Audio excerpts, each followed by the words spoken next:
So I had the idea for the WithATwist podcast about a year ago. So this is the WithATwist podcast. It's traveling podcasts. It's going to be a different location every single time. This episode is recorded at the Battleground Park in Greensboro, North Carolina. This podcast is all about interviewing the successful and interesting. The episode is Ron Mancuso, my barber, the guy who cuts my hair. He's a Vietnam veteran. He comes from a long line of barbers. This is his life story. Very, very interesting stuff. So also, I'd really like to thank Picture Locked, aka Adam, for editing this audio, because the audio was pretty bad originally. He made it a lot better, and I'd really like to thank him for that. So go check out his channel in the description. So without further ado, let's begin the episode. Ron Mancuso. So you're from a generation of barbers, is that correct? Yes. Yeah, I came from a long line of barbers that came from Sicily to here and set up in Pittsburgh. They lived above the barbershop, got hair downstairs, and then they all started, after a while, started spreading out into the city. And we ended up with 2 barbershops, and everybody had their own house. And that's how I grew up, and working on the weekends, cleaning the barbershop. And for Dad, he had 10 chairs. It was a big shop, all uncles and brothers. Welcome to the WithATwist Podcast, the traveling podcast all about defying expectations through life stories. Ron Mancuso. So you're from a generation of barbers, is that correct? Yes. Yeah, I came from a long line of barbers that came from Sicily to here and set up in Pittsburgh. They lived above the barbershop, got hair downstairs, and then they all started, after a while, started spreading out into the city. And we ended up with 2 barbershops, and everybody had their own house. And that's how I grew up, and working on the weekends, cleaning the barbershop. And for Dad, he had 10 chairs. It was a big shop, all uncles and brothers and cousins in the shop. It was fun. How did that get to Greensboro? Before I became a barber, I worked in shoes. I was a district manager for shoe stores. And right out of high school, I was working shoes in the evening, night manager. And then the draft came up. And that was in 1970. And my number was going to be pulled, I know. So I went and enlisted into the Marine Corps. And sure enough, my number was pulled, and it was 45. I knew I was going. So I was glad I picked what I picked, because the Marines are first. They always go in first. And so as soon as I got out of boot camp in South Carolina, I went to North Carolina at Camp Lejeune, Camp Geiger, through boot camp, advanced infantry, to California, some more infantry training, and then Okinawa, some mountain training, then Vietnam. Did a tour and a half in Vietnam, 71 to 2. A tour is 12 months, so 18 months I did, just a little under. And I was a mortarman, 81 millimeter mortar. I carried a plate in the mortars, in a vest. And that came around kind of funny. We were running through, and a captain told me, "Son, pick up that plate and follow them." And I said, "But sir, I'll be AWOL with them." He said, "I will take care of it. Go." So that's when I became a mortarman. And that's what's unique about the Marines. We know everybody's job. In case one guy goes down, you can step right on in. And the Army kind of took a hold of that too, and that's why they call it the Army of One now. Yeah, they picked up that everybody knows everybody else's job to fill in there. So then I did my tour in Nam, and I came back and I worked up in Pennsylvania for a little bit, and then I went out to Colorado, lived out there in Denver, north of Denver, was district manager for shoes again. And that's when I came back. My folks were getting old, and my dad said, "I'm going to be retiring from the barbershop. I want you to come home and learn the business." I thought, you know what, I might as well. So I came back and went into the business. In 77, I became a barber. And I worked with my dad, my uncle, my brothers, my uncle, on down. And we worked together for a good couple of years. They moved to Florida, and so I decided to come here.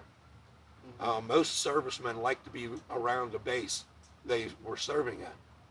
They feel comfortable. being around the base, like Fort Bragg. Lots of Army guys live around Fort Bragg that are retired and done. You know, it's just what they do. So that's how I got here, and I liked it. I've been here since 1980. Yeah, I started cutting hair in 1980 here at Atlas's Style Shop and at Quaker Village, and then I came over to the hair shop, and I worked there for 10 years, and then I thought I could maybe open up my own barber shop off of Pembroke. Didn't work out. I couldn't find barbers. So I ended up going to Airport 77 for a short period of time, and that's where I met my wife. At that point, I moved over to Airport 77 again. I mean, the hair shop. And I've been there since. And that was in 98, 97, 98. Yeah. And I've been there ever since. So yeah, I like it there a lot. And that brings me up pretty much to here. I married my wife. She's from South Carolina. Wonderful cook. Can you tell? Yeah. And I inherited 2 boys from her. One is turned 25 this month. The other one turned 27 at the end of last month. And they're wonderful. I had a wonderful time raising them. I got them at 3 and 5. And they've been really good. Had a good time with them. They're still hanging around. The way I know Ron is that he's my barber. He's always been my barber for as long as I can remember. He's been my dad's barber for how long? 20-some years, at least. Yeah, 20-some, at least 25 or more. Yeah, and he's just been sort of this person I go to between, I guess, every 3 weeks or every month and talk to. And tell bad jokes. Yeah. I have a few hobbies. I like gardening. I bought a place out in the country, and I have a little garden, and I grow my own vegetables and that sort of thing. That keeps me moving around pretty good. And I love sports, so I watch a lot of sports: football, hockey, baseball. I like them a lot. Never was much for basketball because I couldn't play it. I was terrible. What was like the earliest time you could remember with like seeing your father cut hair? Oh wow. My mom used to drop us off at the barber shop because it was in a huge shopping center. It had Gimbel's department store, or like Macy's here, and it was in Pittsburgh, Pennsylvania. And she'd drop us off, and we'd have to sit there in the barber shop real nice. I mean, be good. And so I remember that about when I was 4 or 5. Yeah, I remember it about then. Yeah. So hanging out in the barbershop was always something I did. You know, it felt like home. And now that I'm in this shop, there's a bunch of real nice guys that I hang with. That from in the back, Gerald, and then Ed, and then Christian, and then Ron Teague, and then me. Well, we cut up big time. I mean, we're howling at each other all the time. Yeah, one of the customers will come in and start jagging you a little bit, and then I all jump in. Yeah, it's a lot of fun. I really enjoy the barbershop. People are great. Was cutting hair something you always wanted to do ever since you saw your dad doing it? No. I told him I was never going to walk around a chair in all my life, and I didn't think it was fun. And so I started hanging out in the barbershop when I was older, when I was thinking about in my 20s, thinking about taking it up. And so there's a point for you. It's never too late to start over again. Never too late. And so I switched from retail sales to barbering. And I went to school, and I figured, well, if I don't like it, I don't have to carry on after this. But I liked it. It was a lot of fun. And being with people every 15, 20 minutes, you got a new guy in your chair and a new conversation to pop up, you know? You talk about like right now, you talking to me, you want me to tell my life. And it's easy for someone to tell their life. You know, they love to talk about themselves. You know? So that's what we do in the chair. We get bad jokes, and Yeah. I was actually talking to someone about that recently, how like the conversations that you have with a barber is like really one-sided, really. Mm-hmm. It's mainly about them. Yeah, and then if you're there long enough, you'll hear us cutting up on each other. Yeah. Like one time my son, the oldest one, needed a ride. His car needed some work on it, so he got dropped off at the barber shop, and I was going to be about another hour or so. And he sat there and he watched us cut hair, and he asked me afterwards. He said, "Is it like this all the time?" I said, "Yeah, pretty much." He said, "You guys have fun." He said, "You're cutting up and just having a good old time." He said, "This is pretty good." He says, "I mean, I should have maybe thought about this as a career." And I said, "It's never too late. You know, you can always take it up." People, I'll tell you the honest truth, we need barbers. There aren't enough of them right now. Yeah. They're dropping out. There's just nobody thinking about taking up the business. Now, you're not going to get rich, but you're not going to be poor. You know? I mean, you think about it, an average barber does anywhere from 15 to 20 haircuts a day. Okay? 10 in the morning and 10 in the afternoon. Yeah. At $15. Okay, what's that come out to? Good amount of money. 300. Yeah. You're doing 20 haircuts at $15. That's 2 times 15 is 30. That's $300 a week, a day rather. You can live on that. Yeah. I mean, government gets his chunk and you get yours, and you know you have to pay your taxes and all, but that's a fair living. You won't be rich, but you won't be poor either. This job will tell you a lot about the economy. If the economy's not going good, you won't see a customer but every 6 weeks or more. Whereas if the economy's doing good and they're making money, why, you'll see them every 3 to 4 weeks. Yeah. And right now, as much as people dislike Trump, the economy is really excellent. Yeah. It is really, really good. So, yeah, you can tell by what the economy's doing. You never talk politics or religion, because you'll step on somebody's toes. Yeah. Yeah, because everybody's got an opinion about that. So you try to keep it neutral, sports, what their life's about, that sort of thing. So what do you think about these like, I guess, hair shop like chains, like Sports Clips and like stuff like that? You know, they would be all right if they would train the people a little better. They're not giving them enough money, and they're charging too little for haircuts. They're making it a cheap product, and it's not. Let's face it, Dylan. You know me. I could make or break somebody's look with one haircut. You know, just one haircut, and that's what they're fooling around with. If they would train them to do more precision haircut and give them a little more money, you'd get a better outcome product. Yeah. Not just, okay, what guard you want? You want a 3 and a 4 on top or something like that, you know? Yeah. Get some creating going on, you know? Use your tools like an artist, not like a machine. Yeah. You know, that sort of thing. Yeah. Like when you have the choice of, I guess, sanding with an electric sander or sanding by hand, finished work. Yeah. You get a better job by hand, right? So that's what I'm getting at. If they would teach them a little better.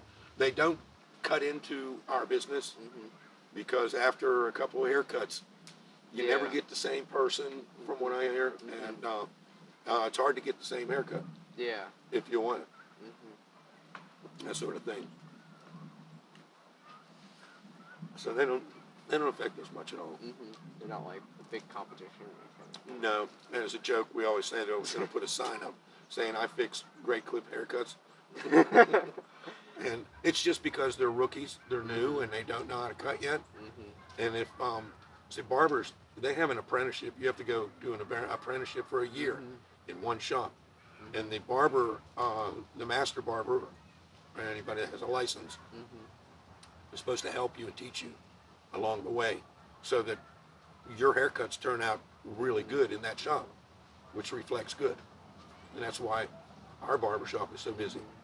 Yeah, is there like Is there like schooling for? Oh yeah, there's constant that you can go to. They call them shows, hair shows. Yeah. And then there'll be different stages set up where this one will be doing long hair, this one will be doing clipper work with the short hair, and show you new ways and techniques to use. So yes, there's education all the way along the line. And it's up to the barber to get there and participate. Not participate, but at least go to them and learn the new techniques and not get stale, you know. And it helps motivate you for more. Is it like a continual thing to where, like, or is it like you graduate, you're not going to go back, or is it like? Oh no, it's you graduate, it's done. Oh, okay. Yeah, you've done your you passed your boards, which are run by the state, and it's a very strict board that when you do your test, and then you're on your own. You go out there and you do your best, you know, not to cut somebody.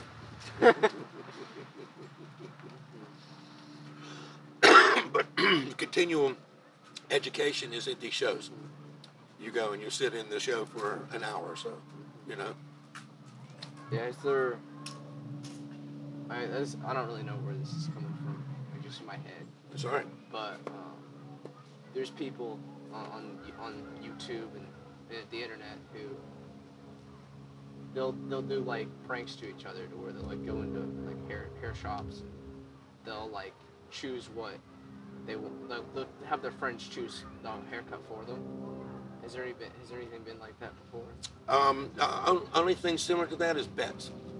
If somebody bet another guy on the Super Bowl or something and lost, or like the young fellow at the soccer team, if they won the championship, they were going to shave their heads.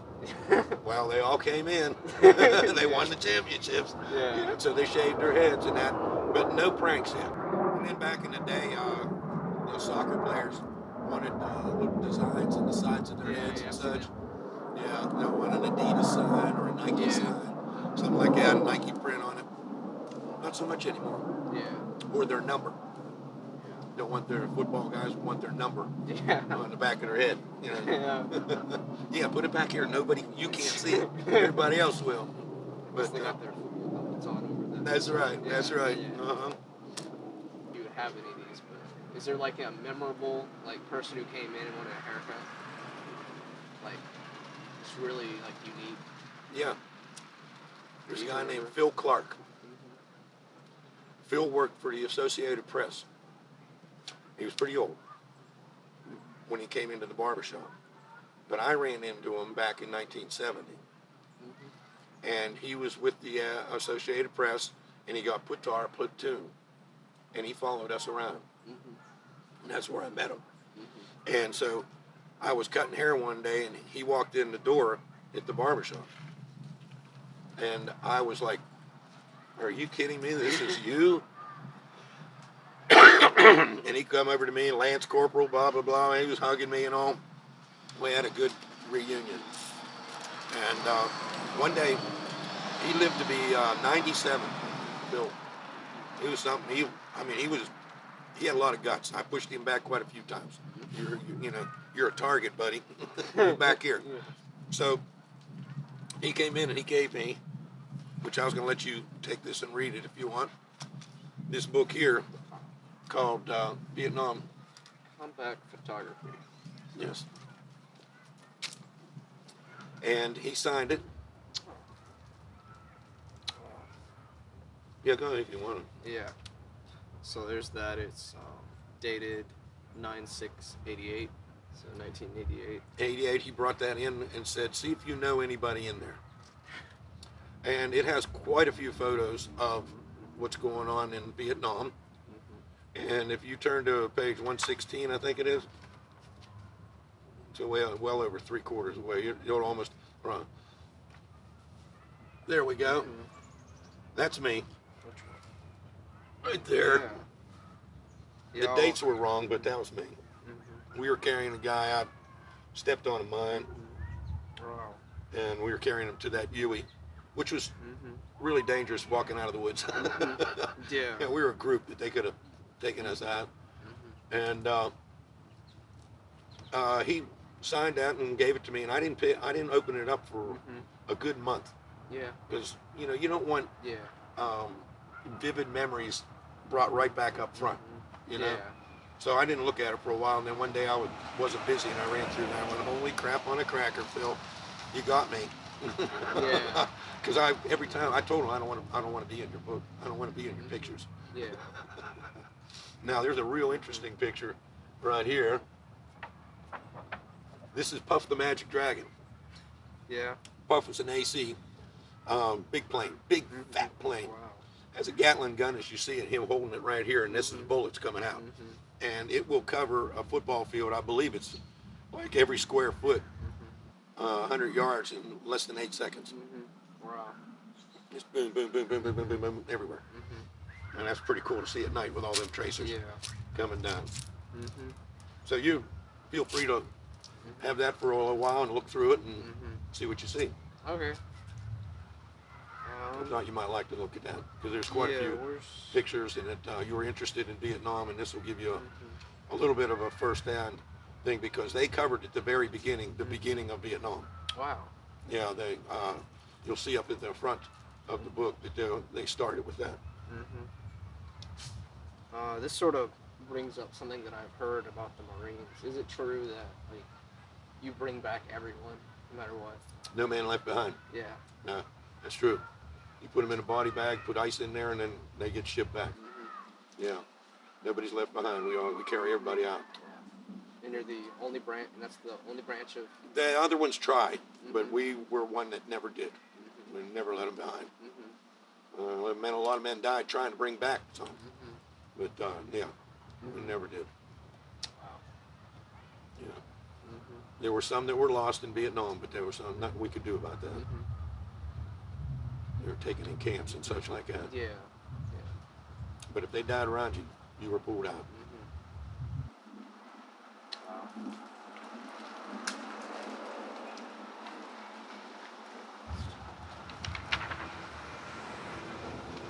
Is there any other photos in here you're in? No, that was it. I was surprised. I was surprised I was in that one. Yeah. You know, let alone any of the other ones. No. Yeah. Excuse me. But I thought maybe you'd like to look through that because you were interested in Vietnam. And photography, I guess. Yes. And that's what you like, photography. Yeah. So I also heard that like some of your like past family was in wars and stuff. Yeah, my father, when my father came over from Sicily with his brothers, they opened up a barbershop in Pittsburgh. They were young. And when he was 19, the war started, 42. And he joined. And his brother, one of the brothers, two of the brothers stayed and kept the shop open. And my dad was the youngest, and the next oldest, Angelo, went into the army. Angelo did not want to be a soldier.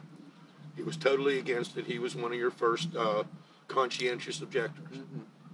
And so he said, that doesn't mean I don't want to be serving. He says, I'll be a medic. So he became a medic. And he chased Rommel around the desert for a long time. And so when my dad had joined the Army Air Corps, because there was no Air Force until 1949. Yeah, 1950 is when the Strategic Air Command was started. And that's when the uniforms changed from brown to blue. The Air Force. It made an official Air Force. And so Dad was in there. He was stationed in London, and he worked on the B-24 Liberator bombers and the 17 bombers, the instruments.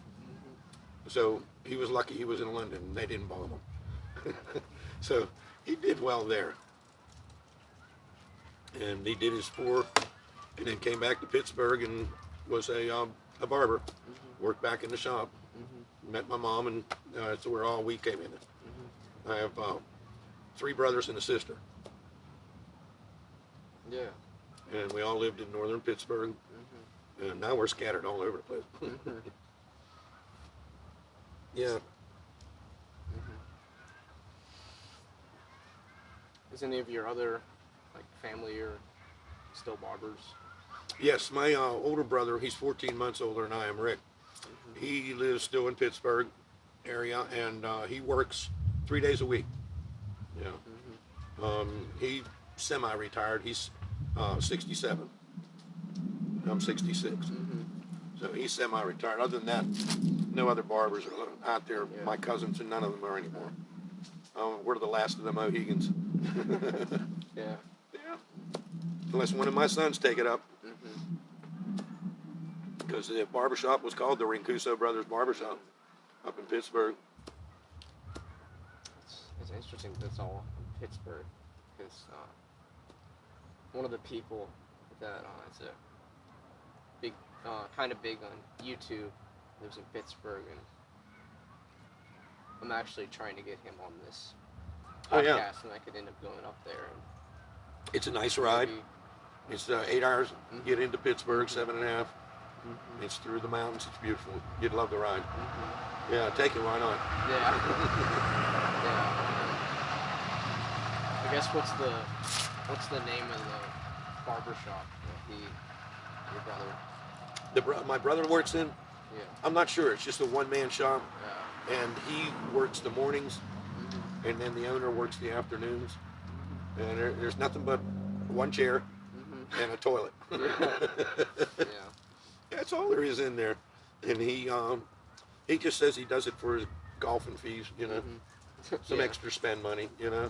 That's what's good about it, You can prop yourself up against the wall or the desk and cut hair, Yeah. as long as your arms are working. So his barbershop's a very different environment than Oh, yours. Yeah, he's the entertainment. Yeah. Yeah. It's the Rick Show. His name's Rick. Yeah, it's the Rick Show. Whatever he wants to talk about, that's it. Then you have some that don't want to talk. They just sit there, Yeah. And you got to respect that.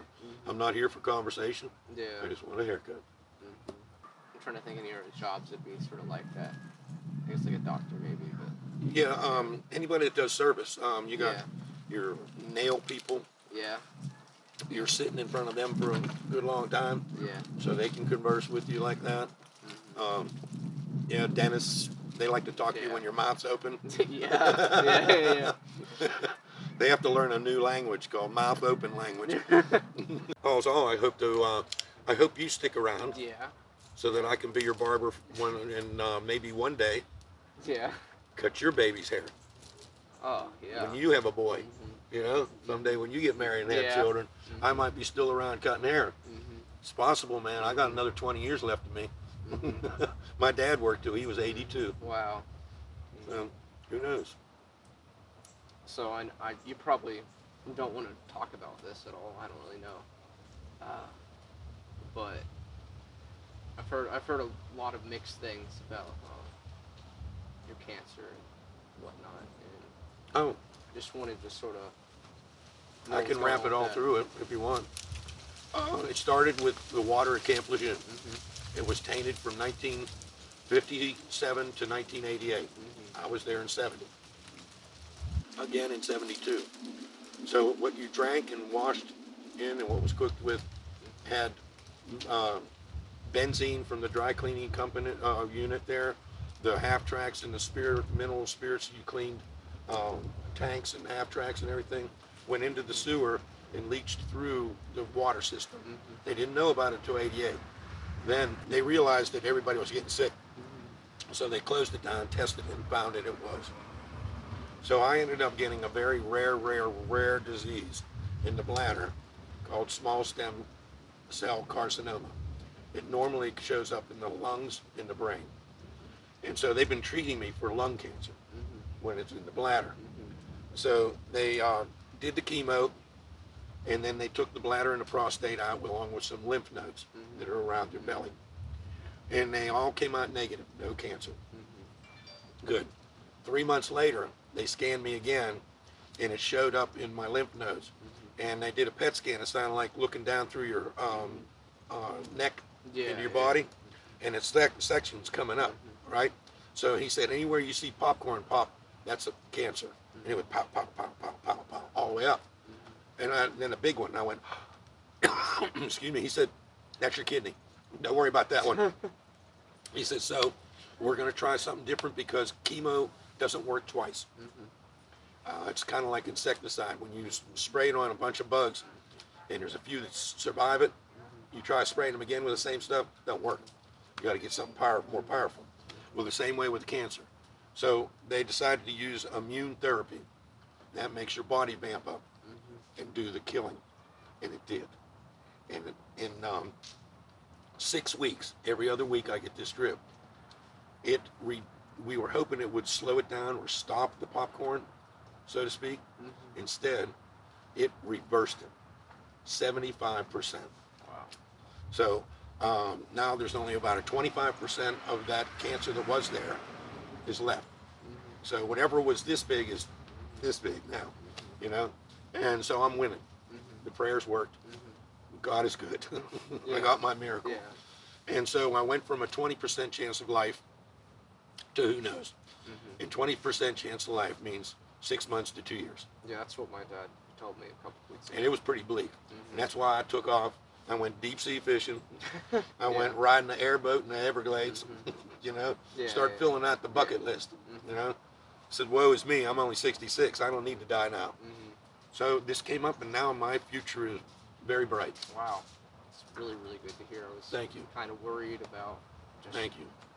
Yeah, I'm kicking it. We're winning. Yeah. It's I appreciate your amazing. concern and wanting to know about me. I do. We've been friends a long time. Yeah. Yeah, I appreciate you. Maybe a good way to end this would be to ask, Stand in front of the Marine Corps emblem, since it's Veterans Day coming up here. By the way, Saturday, Saturday is the Marine Corps birthday.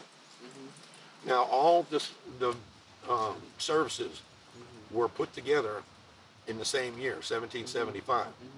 I can't remember the exact months, but I think it was June and August was the Army and the Navy. And in November the 10th, the Marines were put together in a little tavern in Philadelphia called Tunney Tavern. So our birthday is Saturday, 242 years. All the other ones are 242 years too, but they don't celebrate. We do. Yeah. We get dressed up in full uniform. We pull the saber out and cut the cake with it. It's a cool deal. wow. It's really cool. Yeah. But we celebrate it. Where the other ones don't. Well, what I was gonna ask you is any of your relatives? Do any of your relatives have bricks here or anything No. like that? No, they're all up north in Florida, and one in Seattle. So no bricks here. No, I thought about putting a brick in the memorial out there off the highway, the new one they put in. Triad Park. Yeah, Yeah. that's really cool. That's really cool. Yeah, I think for a couple, either Memorial Day or Veterans Day, I can't remember which one we did it for, but with the Boy Scouts, we put up the flags that go across the road. Go right across. Yeah. Yeah. That's a beautiful monument they put up there. Yeah. That's really cool. All the way from the steel from the towers and the boots and the whole bit. That was really cool. Yeah. Well, it has been a pleasure working with you and having this interview. I was a little nervous about it at first, but I was too. I've been it's okay. woke up this morning and I can't believe it. I couldn't like even believe this was happening because I've tried a couple times meeting people and it just didn't work out. Yeah. No. Now This this is good. the first, and it's like this is the most spontaneous one, and it's the most like I don't know. It worked. Like other ones I'd planned like a month in advance and it didn't work out, and this one was like planned like a couple days in advance and it worked out. It's just That's good. mind blowing. That's good. So that show how easy it'll be for you in the future. Yeah. Yeah. It just shows that sometimes, probably most times, spontaneous stuff may work better. 'Cause Yeah. Well, I want to thank you for having me. Thank you very really, much. Really special to hear sort of the stuff some of the stuff I've never heard before. Yeah. Really, really interesting stuff, and hope the people listening, people watching, whatever platform you're watching it's on, because this is going to be on a lot of different platforms, whether it be video or audio, found this stuff interesting. And God bless America. Yep. Thank you, Dylan. Yep. Thank you very much. I'm going to go eat.